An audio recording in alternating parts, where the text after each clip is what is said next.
Meaning of Grand Duke. Grand Duke. Grand Duke. Grand Duke. Grand Duke.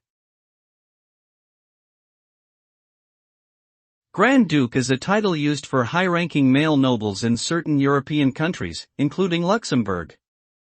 The term originally referred to the leader of a small state or territory, but it eventually became associated with a specific rank of nobility.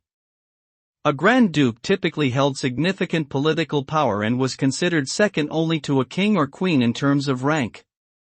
Today, the title is largely symbolic and is held by members of the Luxembourgish royal family. Overall, a Grand Duke is a powerful nobleman who ranks just below a monarch.